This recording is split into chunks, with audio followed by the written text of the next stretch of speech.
In accordance with our governing document, we need to have an annual general meeting each year.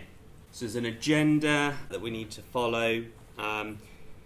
The minutes of the AGM in 2022 have been online for a number of months. Unless anybody has any comments on those in the next 5 seconds, we'll take those as approved.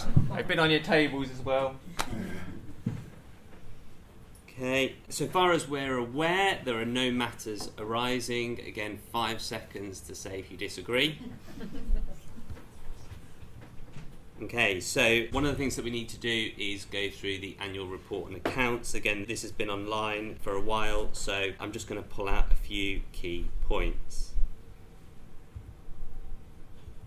In terms of inquiries and information, we had 9 medical inquiries on topics ranging from dry eye to iris implants and WAGR syndrome. We didn't have any inquiries to our disability rights advisor, so just a reminder that that service is available if that could help you. On befriending, we had 7 new referrals with 5 requesting a buddy, and parent information packs were sent to all of those people. In terms of education, we had 12 requests for advice. In response to requests, we can provide information and advice on a range of different things, including pupil passports and educational healthcare plans. Requests have come from a range of people such as QTVIs, qualified teachers of the visually impaired, as well as teachers, educational psychologists and nurseries themselves. One of the things that we did do over the course of the last year was respond to a Department of Health and Social Care call for evidence on proposed new legislation aiming to help those with Down syndrome. You may ask, why is that relevant? Well, those with WAGR syndrome often need the same support because of the similarities in learning disability. And so we submitted a response to that call for evidence, insisting that all people with learning difficulties should be treated equally. The International WAGR Association also responded and encouraged their members to do so too. Moving on to conferences and events, James, Glenn and myself hosted a stall for the very first time at an event when we went to Sight Village in London late last year. It was a really great opportunity to talk about Aniridia and raise the profile of the Aniridia network.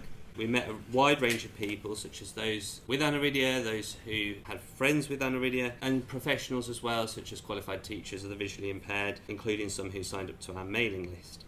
We also got some very kind donations on the day.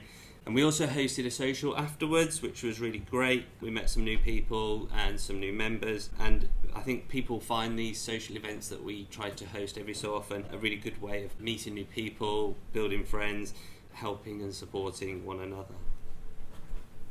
Right, I'll rattle through finance, which I personally think is terribly dull, but you might find it interesting. So our net income in the year 22-23 was £370. We got income of just over 3,000 in and spent just under 3,000.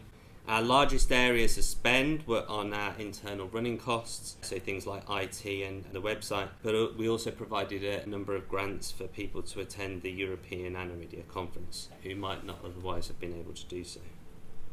Our largest income streams are through regular and one-off donations, for which we are very, very grateful. Touching on membership for a moment, in the year we had 25 new members, so we now just have just under 500 adult members, just over 150 junior members and almost 200 supporters. On fundraising, Laura continues her sterling efforts to walk 15,000 miles in 1,000 days, raising almost £600 so far. Zenobia and her school raised money on Aniridia Day, but otherwise we're not aware of any particular events or activities. But if you are interested in doing something and would like the support of the charity in doing that, please do reach out to us. I'd like to take a moment to thank some of our volunteers for their work over the last year, including Laura, James's mum Lynn, Glenn and Clive. We're currently running with a low number of volunteers, so if you are interested and having even a little bit of time, please do reach out to us. We're always looking for input and skills on a broad range of areas, from finance to comms and member administration. Does anybody have any questions on any of that? I shall take that as a no. So one of the things that we now need to do is move on to the appointment of charity trustees. So Katie, who's the chair of the trustee board, was up for re-election this year. We sent out invites to vote earlier in August and we had a 9% turnout and Katie was duly re-elected.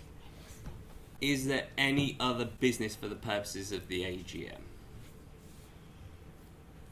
If not, thank you very much.